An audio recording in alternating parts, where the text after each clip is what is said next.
Mind CRM.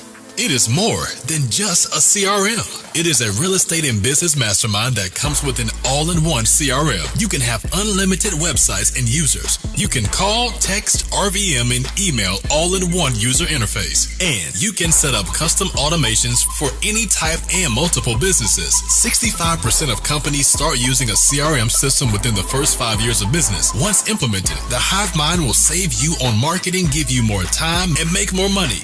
One of our users had his first $100,000 month using our system in June. We want to see you automate and accelerate your business. Text us at 210-972-1842 for future meetings, and of course to get our $1 course on how to make more than 6 figures on one land deal. You can schedule your free demo today at hivemindcrm.io.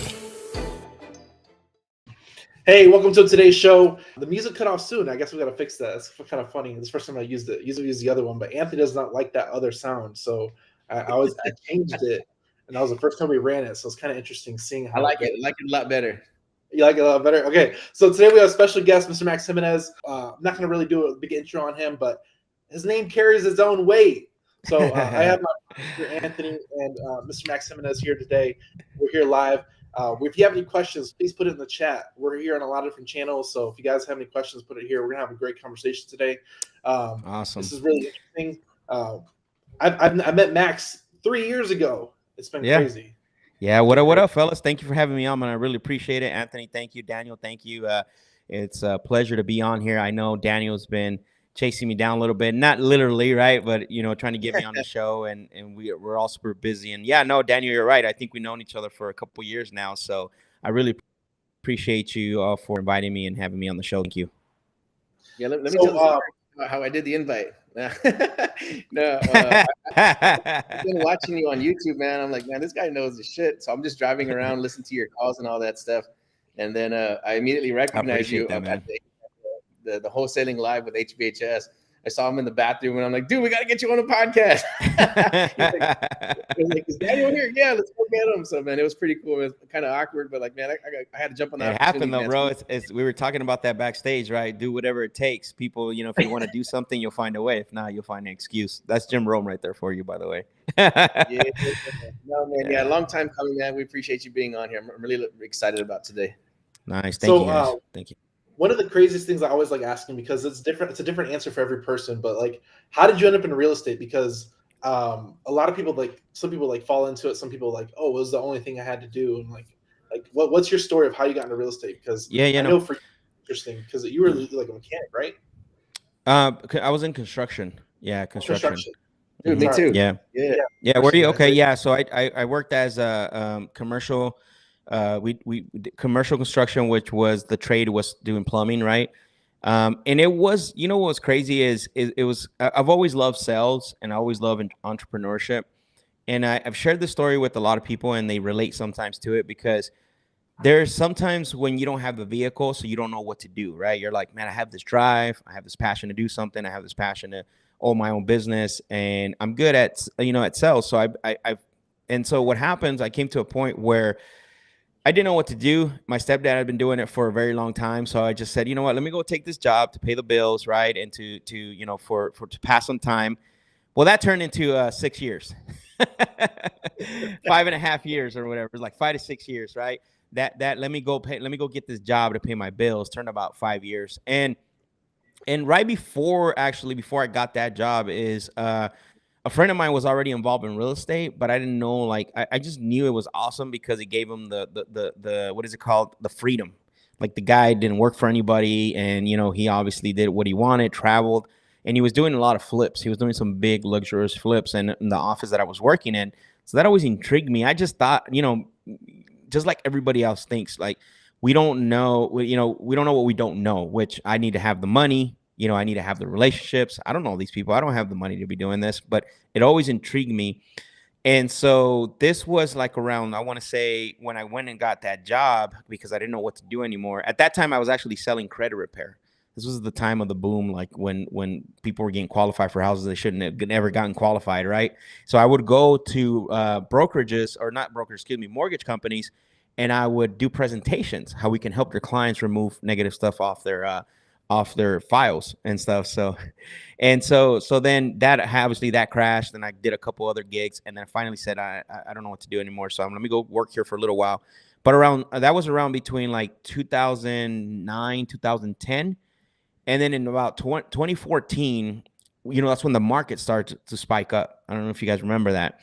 And so around that time, I reached out to we kept in touch with my friend that was doing real estate, and he got out of it obviously because the crash, just like other people, right? He got wiped out in some things. And he's like, well, he goes, I said, hey, his name was Randy. I said, hey, Randy, you seen the market turning? It's getting better. And he's like, what do you think about us getting into real estate? Now I had the construction background, a little bit more money, more relationships. And so he's like, well, let's do it. He goes, let's see if you can, let's start it. That's what he told me. He's like, start it. I'm like, start what? Yeah. I don't know which way to go. But one thing, Daniel and Anthony, I've always been very resourceful, and I always share this with people. Like throughout my life, bro, I've never lived in one location more than a year throughout all my elementary years. Like from grade third, I would say from third grade to fourth grade to all the way up to eighth grade. Every single year we would move around, bro. So you imagine what that does to someone. You got to adjust. You got to rebuild new friendships. You got to, you know what I mean? So you have to. So I developed that mindset, and that tool came naturally to me because of my environment to be resourceful. So that's what helped me out in the long run. We can get a little bit into that if you like. So then what I did, I'm like, okay, well, initially look for houses that are tore up, right? And I'll go back to him, and I started going on everywhere, right? I went online. I would go to Craigslist because back then in 2014, Craigslist was pretty prevalent. And so, and I would go on Craigslist and I see these properties. Hey, buy this house as is, like buy it as is, but you got to close in 7 days. And I'm thinking like 7 days. I don't have the money for that. Yeah. So I always share this because I laugh because those were the wholesalers, right? Knowing what I know now, those were the wholesalers that were posting the deals. And so, and again, I wasn't doing it like very intentional at that time. It was more curiosity. Because I didn't know anything. It was just like, let me look for something, and I would go back to them. And the time went by. I didn't do much with it. And in 2015, the entrepreneur bug hit me again. Like, do I really want to continue doing what I'm doing right now, which was a construction job, right? Like, is this what my life's going to be? And there was some certain things that I looked at, and I said, man, I really got to start doing something. I look over at my foreman, which, me and him hit it off really well. And I was like, he was only making, he was making good money, but for the years that I was doing it, I was up there as well too. And I'm like, man, I look at him and I'm like, that's not what I want to be. And so I got really intentional. That's the word I want to use. I got really intentional with how the way I took the way I approached, like finding out more of how I can get into real estate. And so I ended up going all in on the vehicle of real estate. Because again, entrepreneurship is right? It's huge. The problem with most people is that they got to find the vehicle, right? And I didn't know my vehicle for a very long time. We're talking years, bro. I did yard sales. I wanted to be my own handyman. I sold stuff online, on eBay. I would go buy bulk downtown, and I would make quite a bit of money, resell it. Like so. But then it started back up again, and I just attached to real estate. And what happened was, Daniel, to kind of answer your question here, I just kept going. And my mother-in-law was like, she's like, why don't you, she saw what I was doing. She's like, I see you want to get in real estate. She goes, why don't you call the agent that sold me my house? And I said, all right, let's do it. So at this time, kind of frustrated, nothing's going on, called her up, and she goes, you know what? I'm no longer in your market, so I don't know how I can help you. And I'm like, okay. So then, here, all these roadblocks. And then right before go ahead, brother. No, it's a dead end. Exactly. And then towards the end of the call, she goes, hey, before I let you go, there is a guy you should look up. This is crazy, bro. She's like, there's a guy you should look up in your market. He does events in his office and all that. And I said, okay, what's his name? She goes, his name is Sean Terry. She said, I'll look him up. And I said, okay. And I'm thinking to myself, oh, here we go again. Now I got to go look for another guy. So it's that impatient, right? Things aren't working. And so I didn't do it that night. I wrote the name down, put it away. The next day I come home from work because I used to get out early, right? Go in early, get out early. I looked him up, and then, he was like number one on Google, right? Like he wholesale, flip to freedom. And he had his podcast and all that. And so I went on his website and I downloaded the ebook. This was probably early, I would say like around May of 2015. And so I downloaded the ebook, and I can kid you not, my wife can attest to this. I read that ebook like 3 to 5 times, bro. I'm like, what am I reading here? Like, no way. Like, that captured me. What he was saying, how you take, you take the purchase contract A to B, and then he would explain it. You sell it to B to C, and then you make your fee in the middle. And I just kept reading. I'm like, no way. And the next day, when I was so excited, I called my friend. I'm like, Randy, you cannot believe I found this guy. He's here in Phoenix. He said you could do this, you could do X, Y, Z, and host and this and that. And then he's like, is that legit? He's like, you have to own the house. I'm like, not according to him. I'm like, so that's basically how the journey started. And I started going to his meetups, and man, I took off running from there, bro. And there was some challenges, right? Like, it took me 10 months to get my first deal. Me and Daniel, my son, we were all involved. Me and Daniel go and put out bandit signs at 11 o'clock at night on Fridays. My wife and my daughter, they would do the letters for me, put the stamps on. Yeah, bro, we grinded it, and then boom, our first deal hit, and I was like, let's go. And that's how, I went full. I actually jumped. I'll tell you a little bit about that transition before I went full time, but that's to answer your question. That's how I ended up choosing the vehicle for real estate. It's always interesting to see like where people come from, because like a lot of people like it sounds illegal. It sounds illegal, but you don't know what you don't know. And then the other thing is Sean Terry, man. Sean Terry influencing this many people, like it's kind of cool to see where people's like web and how many people it touches and affects down the 100%. line. Yeah, 100%. I told we actually had this conversation yesterday. Corey comes from that same tree. Corey Geary, same tree. Like, honestly, I would never say where, like, I would never be proud to say that I learned from Sean Terry, right? Like, he was the guy that taught me about wholesaling and pretty much changed the trajectory of where I was to where I am now. Yep. That's crazy. We have to figure out archery because we learned from Jalen White. Okay, yeah.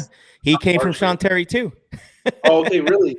Yeah. That's awesome, man. Yeah, he was in the meetups. I work with Jalen White, or not work with him, but I would call him, try to partner up. He was here in my market, and we did a little bit of things here and there, but we never really never really push through to get things going. But you're from the Sean Terry tree then. That's amazing.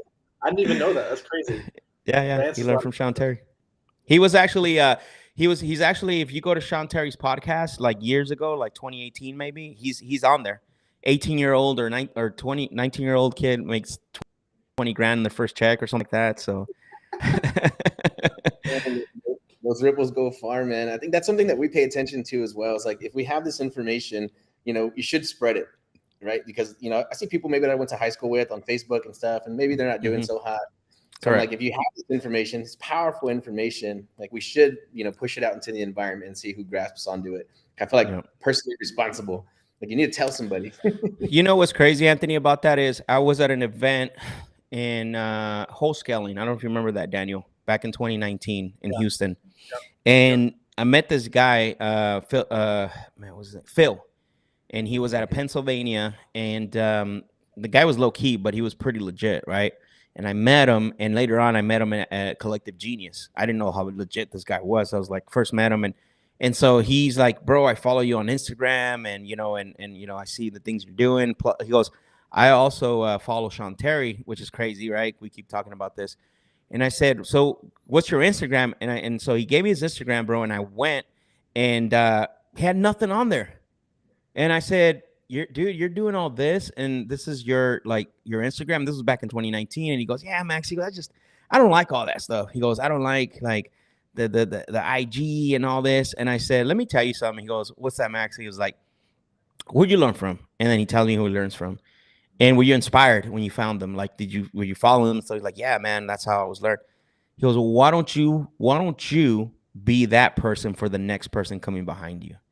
And his face kind of was like, he goes, damn. He goes, you got me, bro. He goes, I never thought about it that way. Exactly. I said, since this is the thing. This is why I always tell everybody, those people that think that they don't want to share, they think they need to keep everything private. Like, you learn from somebody that you saw, somebody that you eventually looked at. Like, be that person to the next person that's coming behind you. And sure enough, bro, he took off and started sharing his journey and blew up.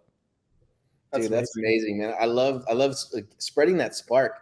I tell you, for myself, like I was just learning real estate. I was just learning how to get in the game, but I have a 15-year marketing background, so I got momentum pretty quick. Nice. I kind of just knew that if you blow through enough leads, you're gonna get some deals, right? So of course. Yeah, of course. Doing was I was just joining all these different Facebook groups, and I was just like commenting, like, "Hey, you should do this. Hey, try this. Hey, you should do this." I was just like helping new people, because I see like a lot of the veterans, or like some of the veterans will like clown on the new people. So I would go to these groups and I would just comment and be like, "Hey, you should try this, do this, do this." And I wasn't trying to get anything back out of it, but people started hitting me on Messenger like, "Hey, I need to do this. Hey, can you walk me through this scenario real quick?" So I'm just helping a bunch of people. And then they're like, "Hey, I got a deal. Can you JV with me?" I'm like, "Well, sure." Let's do it. Yeah, exactly. Yeah, but it started to pay itself back instantly, man. So I kind of caught that vibe. It's like, if you help enough people, then eventually, it pays you back somehow. And that's not why we do it, but that's exactly how it works. Well, here's the way you got to look at it, bro. Like, when you, it's going to be morbid, but when you pass away, you can't, this information, you take it with you, bro. Like, might as well, you know what I mean? Like, it's not going to be useful to anybody, right? I mean, if obviously you got to train your kids and different mindset and all that, but there's a lot of other people that can be, what's it called? That can use that information and run with it, right? At the end of the day, it doesn't matter, because I'm a big believer, like you said, right? You help enough people then to get what they want, and eventually, it's gonna come back no matter what, bro. I've seen it happen so many times. I've helped so many people, and they're like, "Max, what can we help you with?" And I'm like, honestly, right now, I don't know, but I can guarantee you there's going to be some I'm going to be stuck on. And it happens, right? I call them back. "Hey, guess what? Remember last time you and I talked?" You need to cash in that favor. You need to cash in that favor, bro. But and because they say, "Hey, if you ever anything, reach out." But again, you got to get into that mindset. Like, I can't take this information with me. Might as well just, let it out and help other people to become to their full potential, right? And that's how you make a legacy. That's how you create your purpose, by doing that. So one thing I really want to hit on, because I know to the same subject, you do weekly lives, right? Yeah. About this. Yep. Let's plug the Instagram and the YouTube, man. Yeah, man. So what I'm doing, I have a show called The Closers Lab, right? So I go on weekly on Thursdays, 10 a.m. Arizona time. 10 a.m. Arizona time. So you can find me on YouTube under Max Jimenez. And then also on my IG, I drop a ton of content that's helpful and useful. If you're coming up, trying to learn how to negotiate, how to talk to sellers, how to just get better overall with your communication when it comes to sales, at Real Max Jimenez. That's my Instagram, at Real Max Jimenez. And then my YouTube channel is Max Jimenez. So I go live every single Thursday, brother. And I'm actually now on my Facebook group. I have a private Facebook group where I do calls as well too. There's a little more private, where we pitch seller finance, where we talk about other things, strategies and all that. But man, I've got people from Canada, the Philippines, all around, like not just in the country, that have given me feedback outside of the country from how much the what do you call it? The Closers Lab has helped them to get better. I actually, I also do a masterclass, and I bring this up because there was a guy in there in this last one that I did, and I asked him, "Hey Rex, how did you hear about me?" He goes, "Max, you're gonna laugh at this," and I'm like, "No, well, tell me." He's like, "This guy I hired," he goes, "in the Philippines," which I just saw right now, the Philippines, right?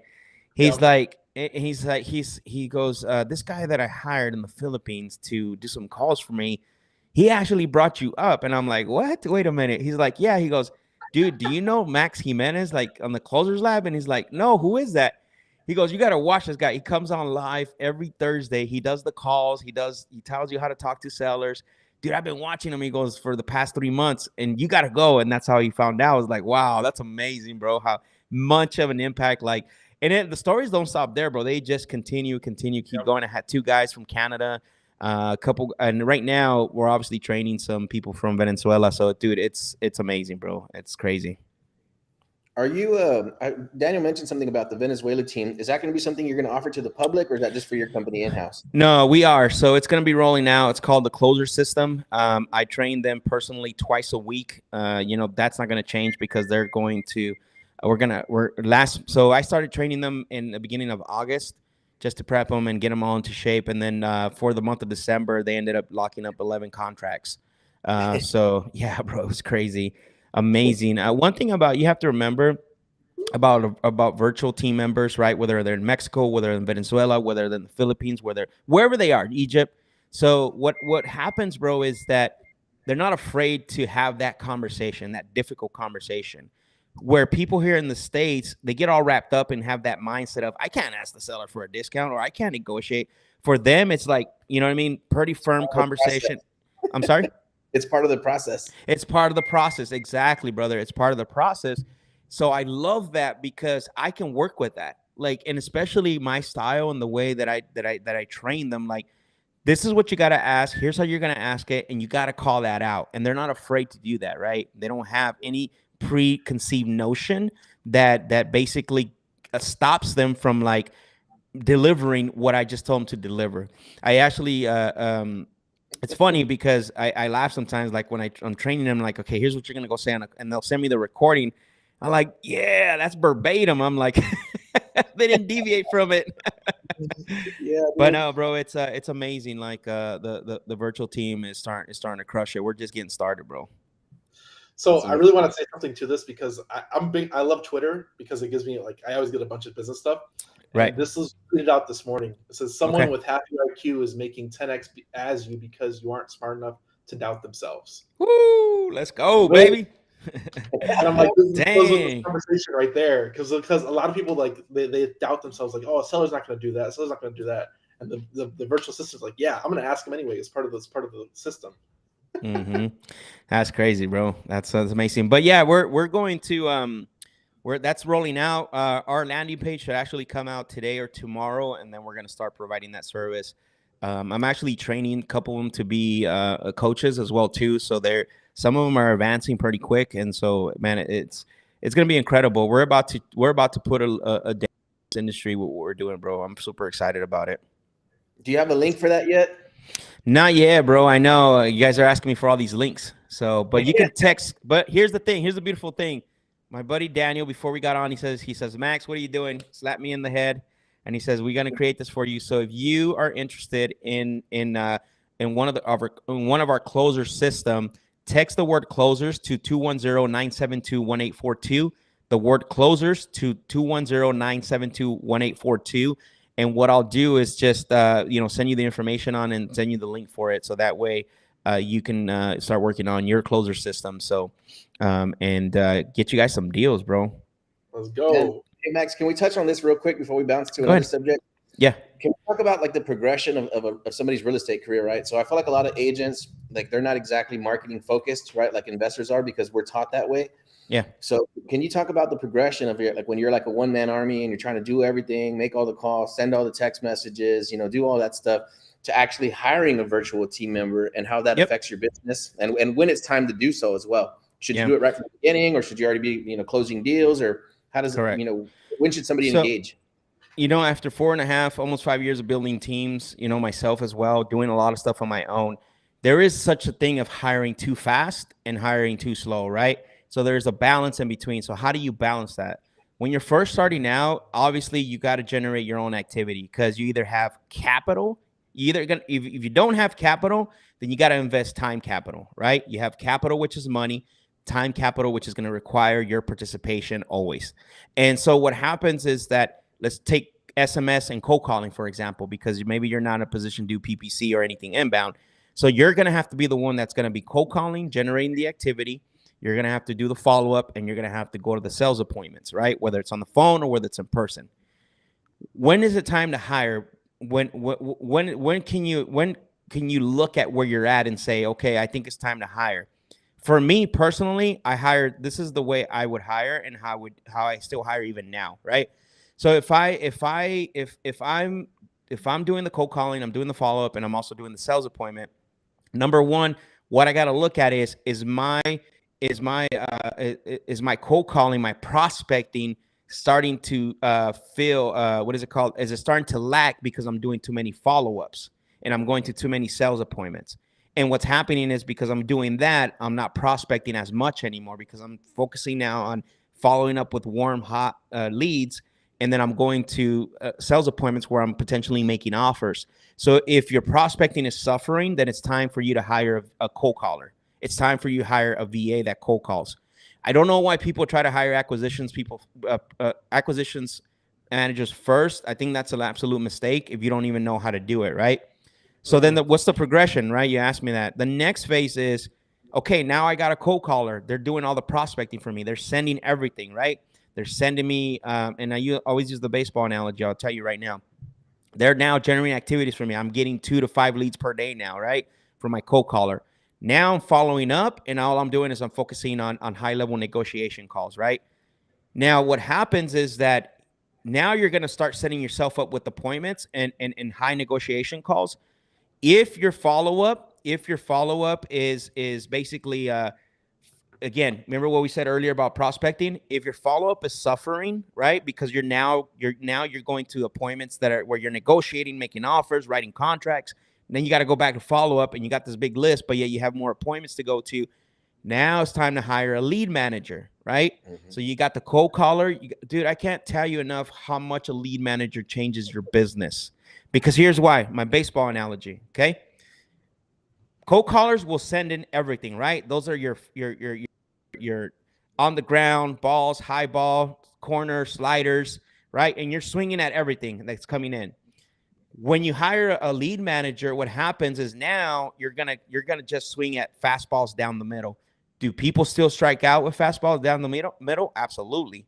But guess what? They're a little bit higher quality. They're more, they've been vetted twice. And then now you're just focusing on high-level negotiation appointments where you're going out and locking up deals. You're starting to build a team behind you. You got a cold caller, prospecting, generating people just that raise their hand. They're coming in to your lead manager. Lead manager says, Max, you got to get to this one. Max, this is it. Let me follow up with this. Don't worry about that. You got to go get this contract. And then next, what's the next hire? This is where you're going to transition. If you can't keep up with your sales calls where you make, now you hire an acquisitions person. And that's basically, that's when you start to now, you're going to have to build systems and process. Now, you should be doing it from the beginning, right? You should be building your system, which is a mistake that I did, bro. That's why I'm saying this. Like, you got to do it. Most people think because they're on their own, dude, do it on freaking Google Sheets. Like, do it on Google Sheets because you're going to get to a point where you're like, oh, man, I grew. Now what I do, right? And there's always two problems in businesses is you don't have the systems, you have the people, and then you have the systems, and you find out you got the wrong people in place. Believe me, it happened to me, bro. I know. I'm telling you from experience. But that's the breakdown is you got to build the team, right? It's too many people try to scale too fast. You got to watch what you're doing, and you got to make sure that you're also staying laser focused. Everything that shines, you got to be careful with it and you got to look at it through a lens of, does it take away from what I'm doing or does it improve upon what I'm doing? Those are the lenses that you want to look at when the shiny objects start to come at you pretty fast, because they will. Yeah, I think this is the business of shiny objects. 100%. Yeah. Does that help? That makes sense, the breakdown of that, bro? That's beautiful, man. Yeah, that's amazing. I hope if whoever's watching this, I hope you go back and watch the replay and listen to that 2 or 3 times, because you are going to suffer. If you don't follow those steps exactly, you're going to suffer. You try to grow too quick. You don't have the correct people in place. It's going to cost you a lot of time and a lot of money, and it's going to lead to a lot of dead ends. So I always recommend that somebody grab a mentor. You know what I'm saying? If Max is even making himself available, right, or offering these services, and somebody that's at a high level that's still willing to help, I would definitely take advantage of it, because you have people that are at a high level and they're like, I'm just too busy. Can't talk to you. I can't help you. Can't do nothing. So that's another conversation too, right? Because I think you get to a certain point where you can't scale anymore without actually mentorship, right? We've all had it. I mean, we've all had mentorship. I mean, Daniel's came to our workshop as well. I've paid so much money, right? Like I wouldn't be where I'm at if it wasn't for mentorship. But I know as you start now, sometimes you're financially strapped, right? Sometimes, like I said, you either have capital or you have time capital. One of the two, you're going to have to, if you can play with if you have money, man, by all means, speed up your process, hire a mentor right away, fast. But if you don't, then you're going to have to invest, taking action in that time capital, and you're going to have to do pretty much a lot of it. Yeah, that's what I did in the very beginning, man. When I first started in real estate, I hadn't even got a deal yet, but I was already a marketer. So I started getting leads, and I'm watching all the people on Facebook, and I'm kind of like, this guy specializes in sub-2, this guy specializes in land, this guy's in self-storage. So every time I generated a lead, I would call up that one person that I recognized and said, hey, I got a lead here. So at least I know I did some work, right? Yeah. So I'm bringing something to the table. But you know, one thing I'm learning is not learning, excuse me. One thing that I've always known is we're in a marketing and sales business. And one thing I've learned is that guys that come in with the background of marketing, like yourself, Forrest Blackburn, who's a friend of mine, very good friend of mine, you guys like thrive in this business because that's what this business is, marketing and sales, right? Marketing and sales. And so a lot of people also make that mistake. You know, yes, the byproduct is real estate, but you're not really buying real estate, right? You're marketing and then you're selling. That's what you're doing. Yeah, you could trip over a good deal if you do enough marketing. What's that? Yeah. You could trip over a good deal. Oh yeah, 100%, 100%. Yeah, it's you definitely can. So what's Leo say here? What his question? Leo's question. He says, Max, I don't see you and Steve Trang doing much together anymore. Why is that? Are y'all still partners? Man, where you been at, Leo? I see you at every event, and you're barely finding this out. No, brother. Me and Steve, we're no longer business partners. As of back in May, we severed, and so we went our own way. So, yeah, I stepped away from that partnership. Go ahead. I don't think there's any questions in there. Okay, cool. I was going to ask you about I asked you this at Wholesaling Live was why is it important to use a sales system in a conversation when we're talking to sellers? Because I really want to dig on this because you're the closer. You're the closer. Yeah. Instead of alone. I appreciate it, man. That's a really important question as far as why do you have to build a sales system, right? There's a famous quote by David Sandler, and he said, "Hey, he goes." When you're with the prospect, right, the prospect always has a system, right? And what happens is that system does not say salesman wins. What that prospect system says is salesman loses. So in essence, what he was saying is that every time that you go and wing it, that you do the meetings by the seat of your pants, where you try to close deals by will and grit, which can give you some results, but it's not scalable, right? It's not something you can maintain and for long term. That's why and here's how I'm going to prove this. That's why the revolving door especially for salespeople and especially in acquisitions for real estate is so high, right? 3 to 6 months, maybe 3 months, maybe 6 months if you're lucky. So, and what happens is people hire business owners hire people to come in to do sales, give them a script, and they think that that's going to give them success. So I'm a big believer why you need to have a sales system is not to control the conversation, but to orchestrate it, right? You know, when we travel, we have what we call the GPS in our car, right? We get in our car, we pop in the address, and then it takes us to the destination we're going. But what happens during that trip, remember this, right? Especially if you got kids, bro. Like, when you got kids, like they're going to want to stop, right? Dad, stop at the store. Like I got to use the restroom. Right? So, and then you might want to stop and sightseeing, right? So, but guess what? When you get back in the car, what's that GPS? Where's it going? The same destination. It doesn't change. So this is why it's important to have that sales system, because what I can tell you, especially our industry specific, our prospects are the sellers, right? The quote unquote motivated seller is they're going to be providing information based on what they heard, what they see. There's nothing really, that's their system, right? And it's all defense mechanism. And if you don't have a system to overcome that system, then you're going to get trapped and fall into that. And you're not going to have success to be able to repeat continuous, wins and getting deals, right? You ask someone that says, how did you get that deal? I don't even know. Luck. I was like, how did you get that deal, man? How was it? Like, I don't know. They just said yes, Max. Not repeatable, right? So that's why it's very crucial and important. So that way, again, orchestrate the conversation. I've had people always tell me, like, Max, how do you control the calls? I'm like, that you're already in the wrong mindset. I don't want to control the phone. I don't want to control the call. What I want to do is orchestrate it.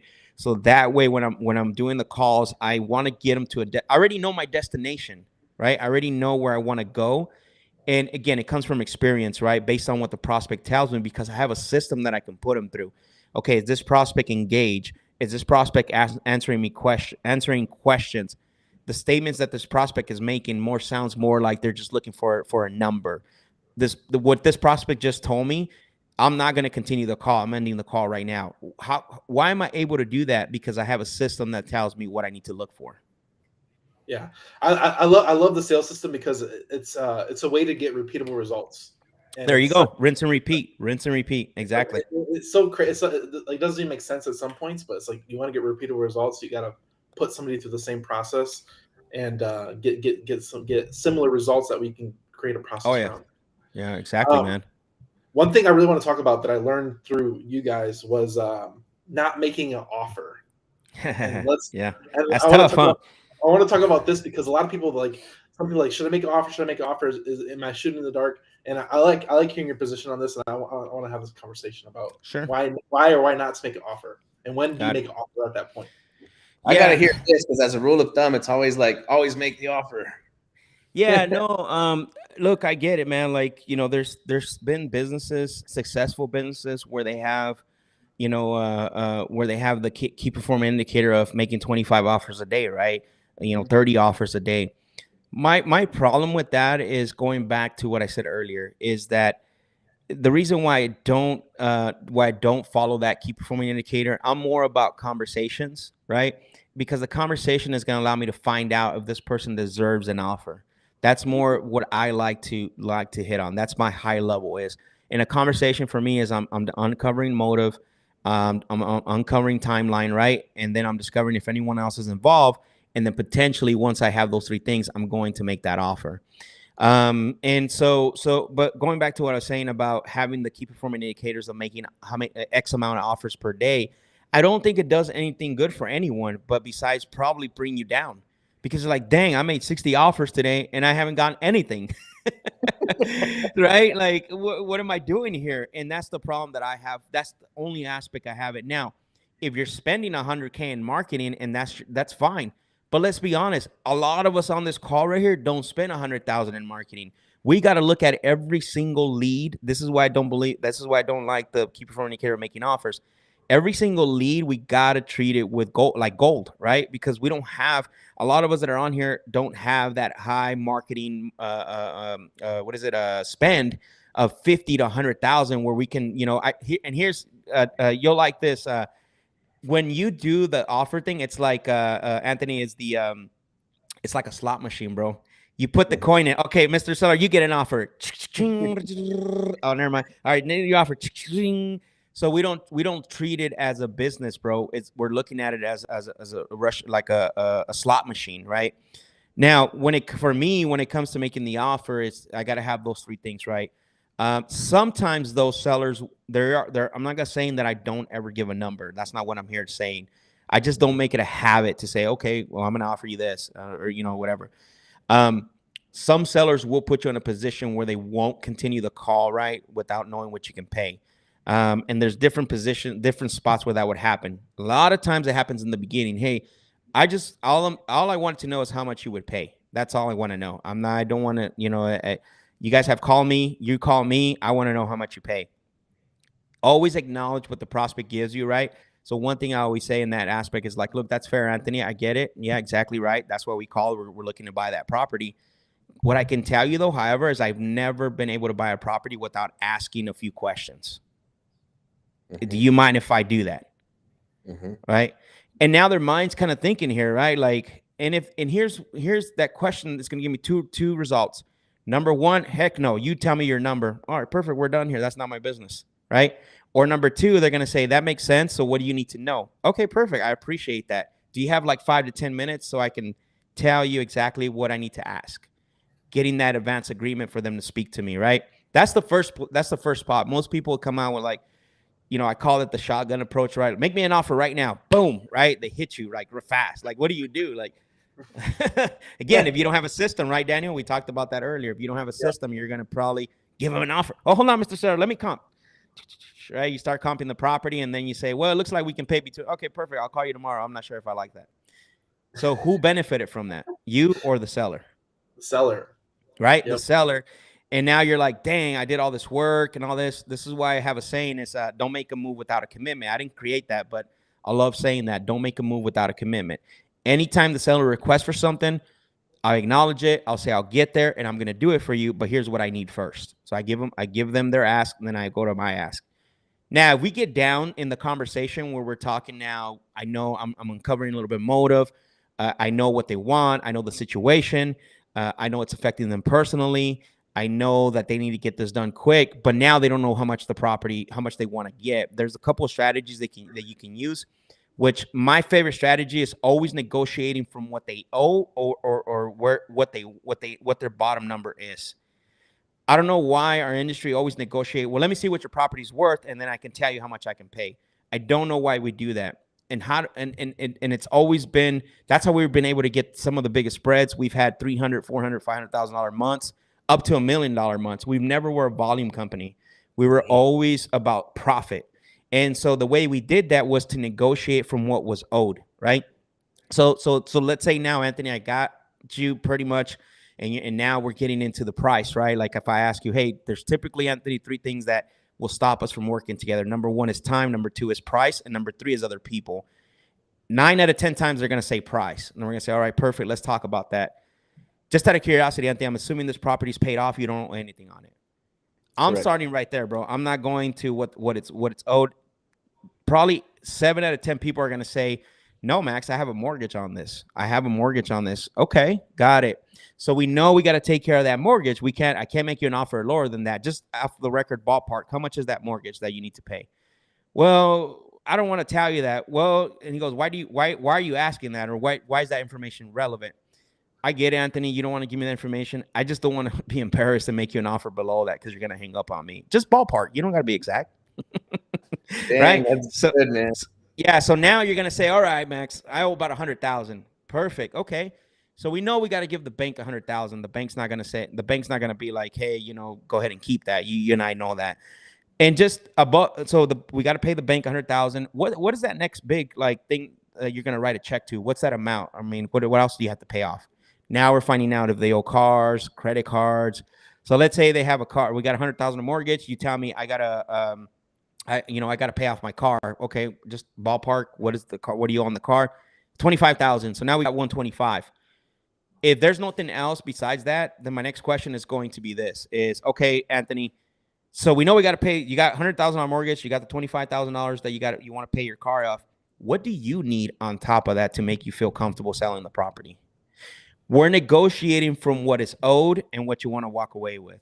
Now, imagine if I would have done, okay, your house is worth this. I need to do this much repairs. I need to be here for profit. Okay, I could pay this. You might say, honestly, Max, if you give me $20,000 and I can pay off my house and my car, I'm good. And it's a $300,000 house, right? Mm-hmm. So that's why I'm a big, I love negotiating from what's owed. And the other thing I want to say, go ahead, brother. Go ahead. Fire. That is fire. Yeah. That's some Thank you, brother. blame. Appreciate it. It is, bro. And I've used it consistently, bro. I mean, on all my calls, the closers live, you watch it. Like, I don't deviate from this process at all. There are going to be people that say they don't owe anything, by the way, because that's an opportunity for seller finance. But in that case, I would say, okay, so there's no mortgage to take care of. Well, one of the things that I've experienced is usually when people start to think about selling, either the night before, days before, whenever that is, they usually have a number in mind. Anthony, do you mind sharing me what that number is or what you were looking to walk away with? Now we don't deal, right?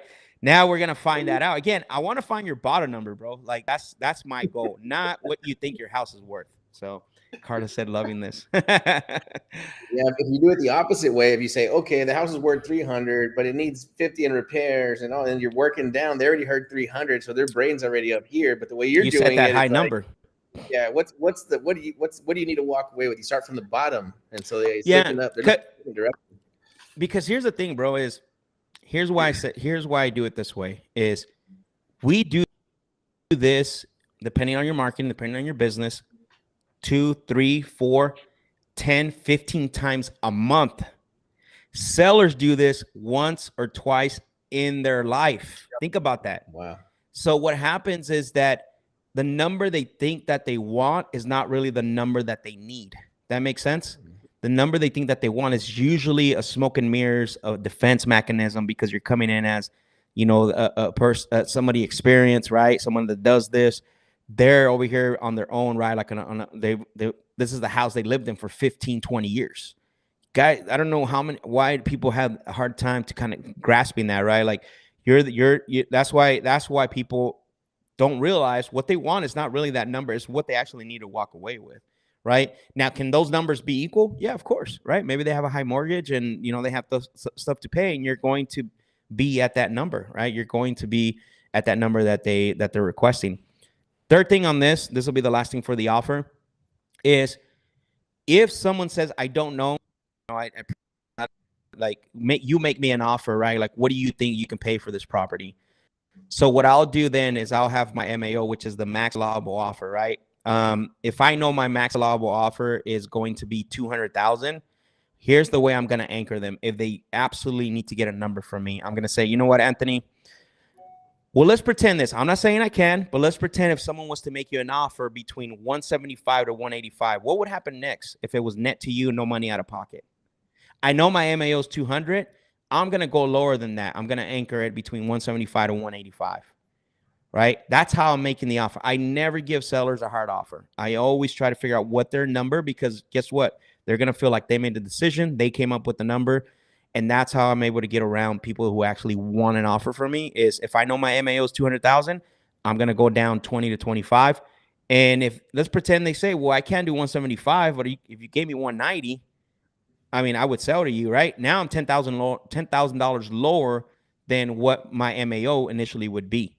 So again, that's how I'm able to get around the part of somebody like wanting a number from me. Like, I need this number. And notice how I said that. And notice how I said that, Daniel and Anthony, is, hey, I'm not saying I can pay this. Got to check with my underwriting team. But let's pretend someone was to give you an offer between 175 to 185. What happens next? And I stay quiet, like, bite your lip. Oh. Yeah, that's super strong, dude. And then also giving them a lower range, right? So your range is like, I'm not giving you a solid number, and I'm also not promising you the money. That's another huge thing in sales. You ready for this? They want, So if they say, oh, no, absolutely, I would never sell.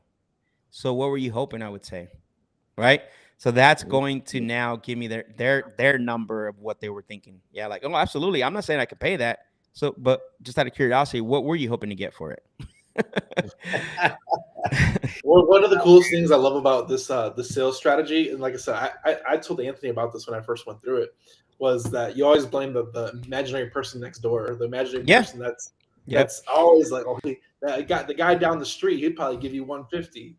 Yeah, I'm not that guy though. Yeah, always, brother, always. Even internally, like, I'm not the one that's actually always that comes up with the number. Never. Like, hey, I got to talk to my partner. Or now lately we've been using underwriter because we're doing a lot more seller finance deals. And then what I always tell them is this, like, hey, I'm gonna go talk to let me put you on hold, or maybe if I set up a call back, I got to talk to my underwriter. It just depends on how the call goes. Gonna look at it with them, and then basically see if we're able to meet that or potentially pay what you're asking. And then what I tell them is, and then I get commitment, right? Before I get off the phone or before I put them on hold, as I always say, okay, so I'm going to go talk to them. So let's pretend I talk to them and they're able to do what you're asking on the price. And I know it's a good deal. What's going to happen next? I get commitment, right? I get commitment for them to say, well, if you guys can do that, I'm definitely, I want to sell to you guys because that's what I'm asking. Okay, perfect. Now, if we come back a little bit, and this is for set up a callback, right? Not on the same call. So so we can do the 150. It sounds like you would feel comfortable putting things in writing.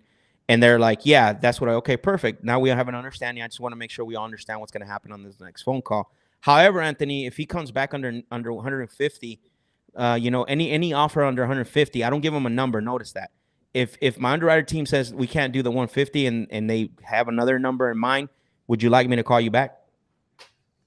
Ooh, I'm getting that up front. Right? They don't have a number. Right? They don't know what that number is going to be. I just said another offer. That was it. Right? Would you like? No, yeah, of course. Well, long as it's not lower. Like yesterday, I had a guy. He wanted 35 and he dropped it to like 20. Just on that question alone. He was like, yeah, as long as it doesn't come back lower than 20. And I'm like, okay. 21.5. From 35, bro, from 35 to 20. And I'm like, me and Ryan were looking at each other like, whoa, like, I'll take it. Yeah, dude, that's super strong, man. I appreciate all those bars, man. That's good stuff. And that's something that you can't learn again by not, you got to have a mentor. You got to have somebody you're working with, somebody that's been doing this a lot longer than you, and it'll save. So whatever you spend on that mentor, on that that partnership, whatever, it's going to advance you in years. It's going to save you time, and it's going to save you money. So we've covered like systems. When is it time to hire a team to help you grow? Like maybe a VA? Yeah, let me add something to that because I do have a masterclass that it's very intimate. I don't allow more than 20 people in that masterclass. And what I always tell them is like, what I charge compared to what I paid is like, it's peanuts, bro. Right. To where they go through this, and it's a 3-week masterclass. Like, it's not a 1-day workshop.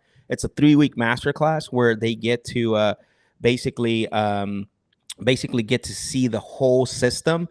And they have access to me. They have access to me to book a Zoom call, help them, develop the system, put it in play, and potentially help them to get basically what is it called? On a phone call with them. So I always tell them, like, you guys, what I paid, like, it's not even close.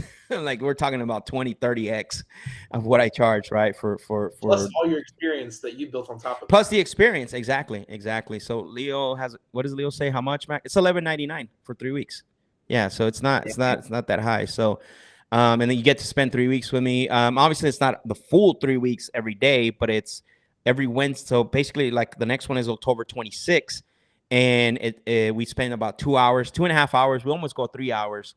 And then basically once it starts, you have access to me, and the next Wednesday we meet again, because this allows Daniel, you've been to the workshops before, and the questions don't happen at the workshop. Like, they happen after, right?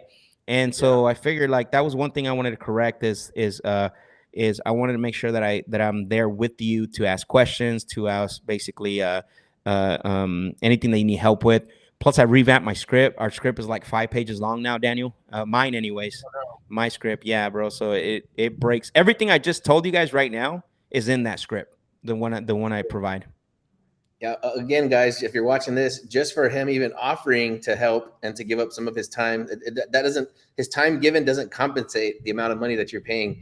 So I hope people take advantage of that. You see the value in it, and once you learn these skills that he just covered right now, because I've been in sales for 20 years, and he just taught me some stuff today on this call. So I can't imagine what else you have back in your toolbox, man. So I'll say this: the first person to sign up for Max's masterclass, HiveMind will give you $250 towards your nice. There we go. Let's do it. The very first person that signs up, guys. So jump on that, take advantage of it.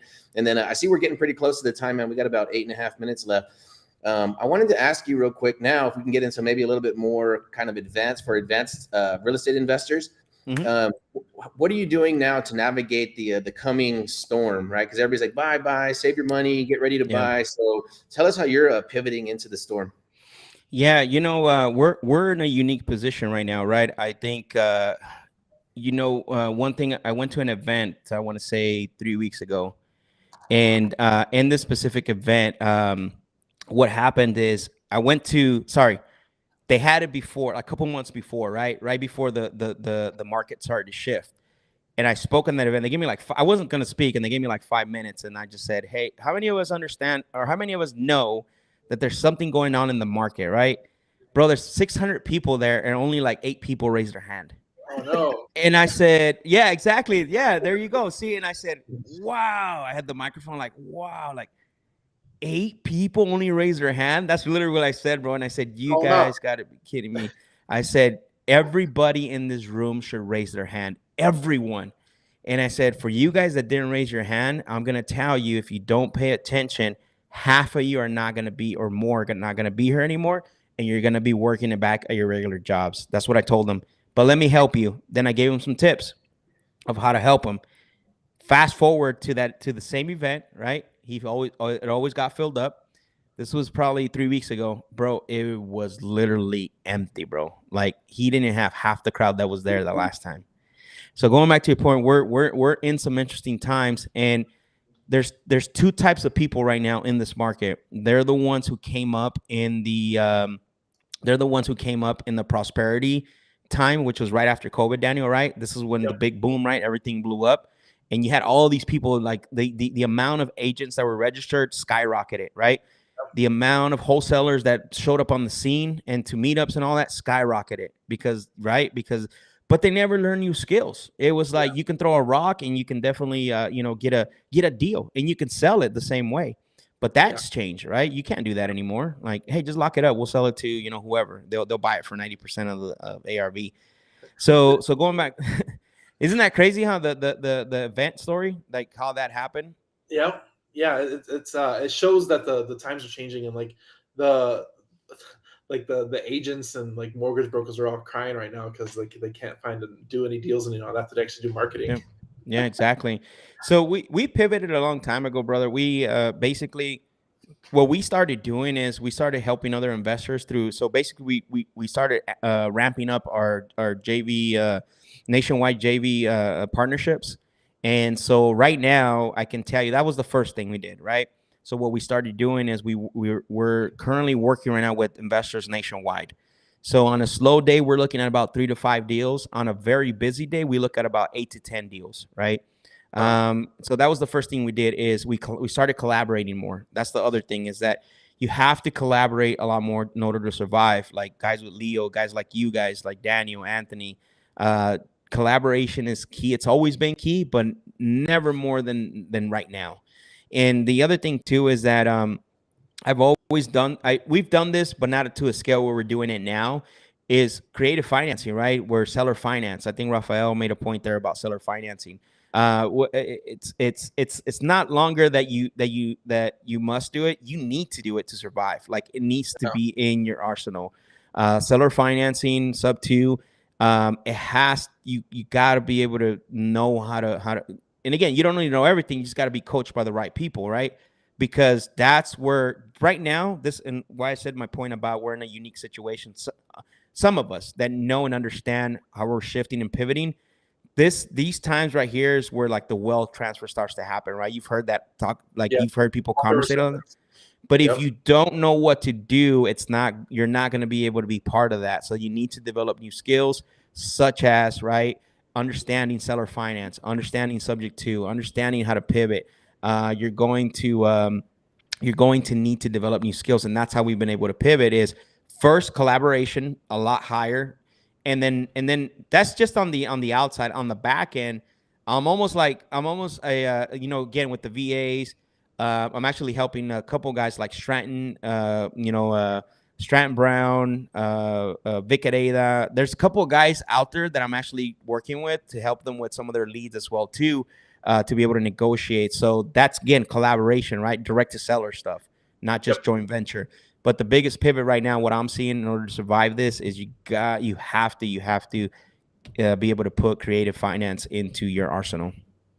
Yeah, me and Anthony talk about this all the time. Is as the interest rates went up, it made it creative finance like the go-to strategies, because people 100%. They're anchored at their number, what their price point is, and like, okay, Correct. Let's sell finance it to me, sub 2 or complete seller finance. Exactly. Yeah. So exactly, man. Go ahead. It creates a lot of opportunity, especially right now. Yeah, 100%. That's honestly, that's really everything that's coming down the pipe right now. I'm seeing everything as creative finance. Like there's no, I'm almost like putting creative finance first, and then innovation second, and then wholesale third almost now. I'm not even looking at the deal as a wholesale deal. My question right away to our JV partners is, will the sellers give us time? That's all I want to know. Will the seller give us time? And I'm learning that from my coach, which is Mike Termini, right? Cash Money Mike. And that's the way he's teaching us. Like, just if the seller gives us time, which is the time to pay whatever they want off, now we can structure a deal, right? Whatever that is, if it's seller finance or subject to. So every deal that comes in, that's what we're looking at. We're looking at it through the lens of, can we get creative on this because of everything, right? Like, you got hard money lenders pulling out. I mean, I'm hearing stories like we actually had a deal. I want to say last month, two hard money lenders pulled out of that deal, and then the third one finally ended up funding. But that's happening too, is we're seeing that some of these hard money lenders are no longer lending the flippers. So it's not, the flippers are getting like, man, they're getting like crushed right now. Yep, in this market. Yeah, I think we did the same thing you did, man. When we first started in real estate, it's like we started with creative because we didn't have the funds to buy anything. So we were doing we're doing creative before it was cool. And I started I've been talking about that on the calls. I'm like, our first offer has always been creative. Nice. Yeah, and that's just, like I said, just dumb luck, I guess. Yeah. Not having the cash on hand. Yeah, and the other thing I'm doing too is, guys, I'm looking at obviously working with Mike, is I'm actually starting to look at units between 6 to 20 units. It's kind of a sweet spot. It's a sweet spot where people, beginners, don't dive into, but also the big boys don't want to play in, right? The big boys want 50 units and higher, right? 100 units, which is, and here's the great thing about it, is that between the 6 and 20 unit multifamily apartments, you still have slumlords in there. You still have guys that collect rents cash. You still have a lot of pain. There's not a lot of corporate structure in that area. So there's a lot of great opportunity within that spot that we're going to go after. What states? That I don't know yet. I'm going to start in my back. I'm going to start here first because I got to get a grasp to it. Yeah, I need to understand it. I need to touch it, feel it, look at it, right? Before I decide to like do this model virtual, because it's a whole nother ball game, right? And I don't want to be doing a lot of flying. You got to go out and see these properties. You have to walk them. There's more intel that you got to gather and all that. So my goal is to start here. This is where I want to start first. Yeah. And it's not just Phoenix. I can go to Tucson, which is a market south from here.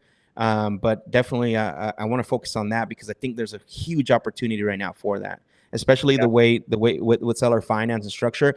And who better else to understand, seller finance than an actual, landlord, right? People who get money, cash flow every month.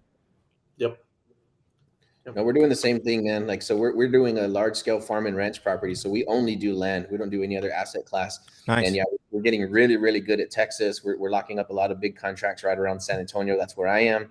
Wow. But now we're looking to expand into other states. But yeah, you want to get really, really good at your backyard. So Leo's asking, what is it going to take to partner with you? So it sounds like to join your mastermind intensive for about $1,200. Hive Mind will pay $250 for the first person that signs up. What about if somebody has a really good deal they want to bring you? Can they partner with you that way? Yeah, definitely. They can shoot me a message on through DM. Definitely at Real Max Jimenez. Shoot me a message. I answer all my personal DMs. I don't have an assistant that does it. I still do it myself. I'll call people, bro. I'll hit them. Like, let's see if you're real, and I'll call them. They're like, "Oh, man, Max, what?" I'm telling you guys right now because I have messaged some of the gurus, and it's like a bot. Like, hey, get on this calendar, like. And so if Max is still willing to talk to you guys right now, I promise you, please jump on this opportunity. Yeah. It's going to be sick. I'm going there just a little bit, bro, because I'm being like, things are coming super fast and I need to, but I still love, dude, I have passion for this. This is, again, this is what drives me, and I love giving back and I love helping people. And I surround myself with people that are like-minded as well too. So Leo says I'm a talker, man. Leo's got my phone number. He never sends me a text. I'm calling you out, Leo. Gotcha, Leo. So, what is a quote that is yours or somebody else's that you resonate with? I know you said a few in this conversation, but what's your go-to quote? It's what's in my bio, bro. It's Jim Rohn, right? It says, if you want to do something, you'll find a way.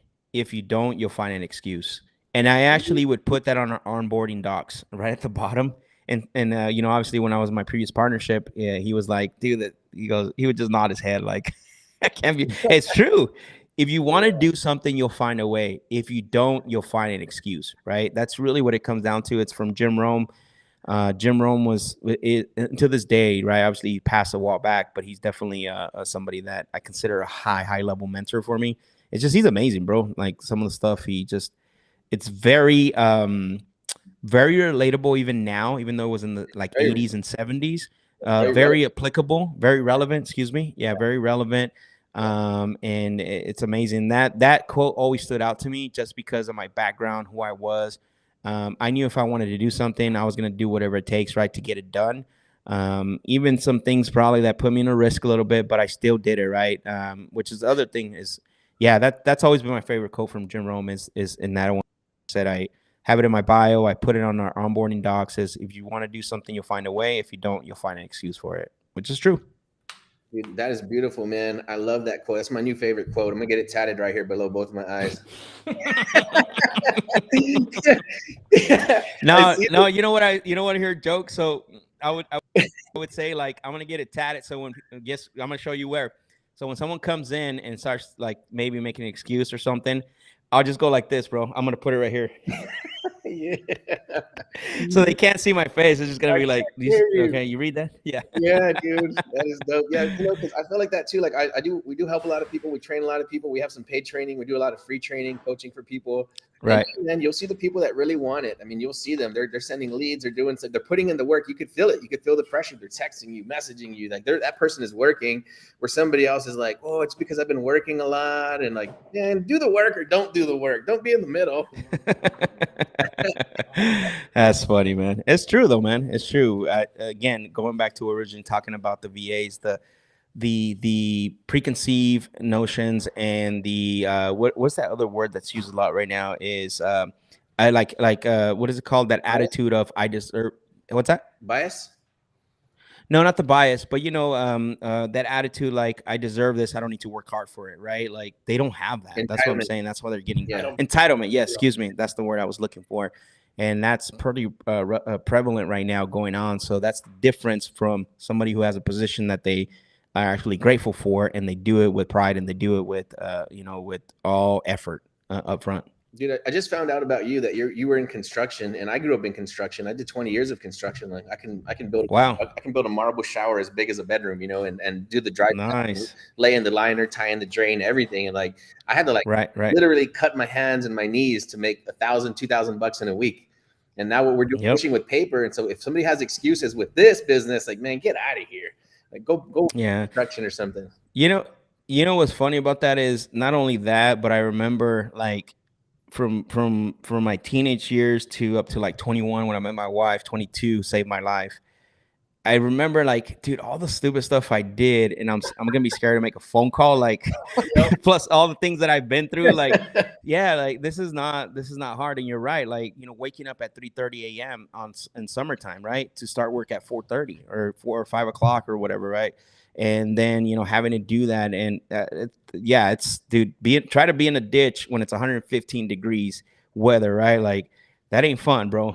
That's hard work. That's really hard. I'm mixing cement, carrying boxes of tile, bags of thin set, 5-gallon buckets of water, one in each. Oh yeah. And then you carry the bag and it just rips all over you. Dude, and in these brand new houses or brand new buildings that don't have air conditioning, right? So I'm in a sauna, right? Yeah. Doing concrete and mud work, carrying these heavy things, hurting my back just to make $1,000. Yep.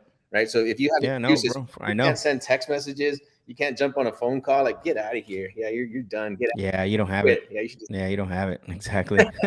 It's sad to say, but golly, man. This is America, bro. I love it. I know. Well, I love it. This has been a great conversation. Like we covered a lot of different things. Definitely take some notes somewhere in the middle. If you need to go back and rewind it, watch it again. Definitely go watch it again because those so many like good gems dropped on this, which is why like Anthony's like a closer, but I knew I had to have like the one thing about like talking to high level people is you always can learn something from somebody else because they always have some nugget. And like even Anthony's my closer, so I'm like, Anthony, you need to be on this call. Yeah, no, I appreciate it, man. Number again to text the phone number so you can text. Closers to 210-972-1842. Yeah, Max even mentioned right now that he has a closing window of opportunity that it's going to be it's going to be harder and harder to get a hold of him in the future, things moving forward as he continues to scale. So take advantage of it while you can.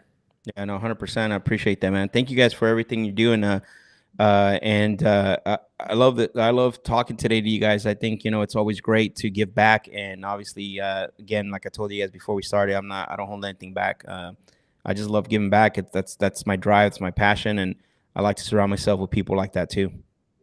Yeah, man, we know how valuable your time has been, so we super appreciate you spending some with us. The show is sponsored by The List Guys. Do you need more leads in your local or virtual market? 1 in 10 small businesses don't invest in any kind of marketing. The List Guys have over 35 plus list types to choose from, and you can mix and match any list or criteria. We also use the skip trace list and provide up to 7 numbers and email addresses. Every list you purchase will be scrubbed against previous purchases. The List Guys are here to save you time. Contact the List Guys today at www.onelistguys.com. That's www.1listguys.com. Of course, man. Go follow Appreciate Real it. Max Jimenez and the Closing Yes, Lab. go to IG, follow him. Yeah, check Follow him out that on guy. check him out on IG, and then check out his YouTube, man. When he goes live, I'm telling you, if you're just driving around and you're not a reader, you're not doing anything else, throw on his YouTube and all that while you're listening to him close these deals, man. It'll blow your mind. You'll learn a lot for a short amount of time. I appreciate it, man. Thank you for that. Shout out. Well, we hope you enjoyed this episode. Go check us out on the next episode on the Hive is Live, or the Hive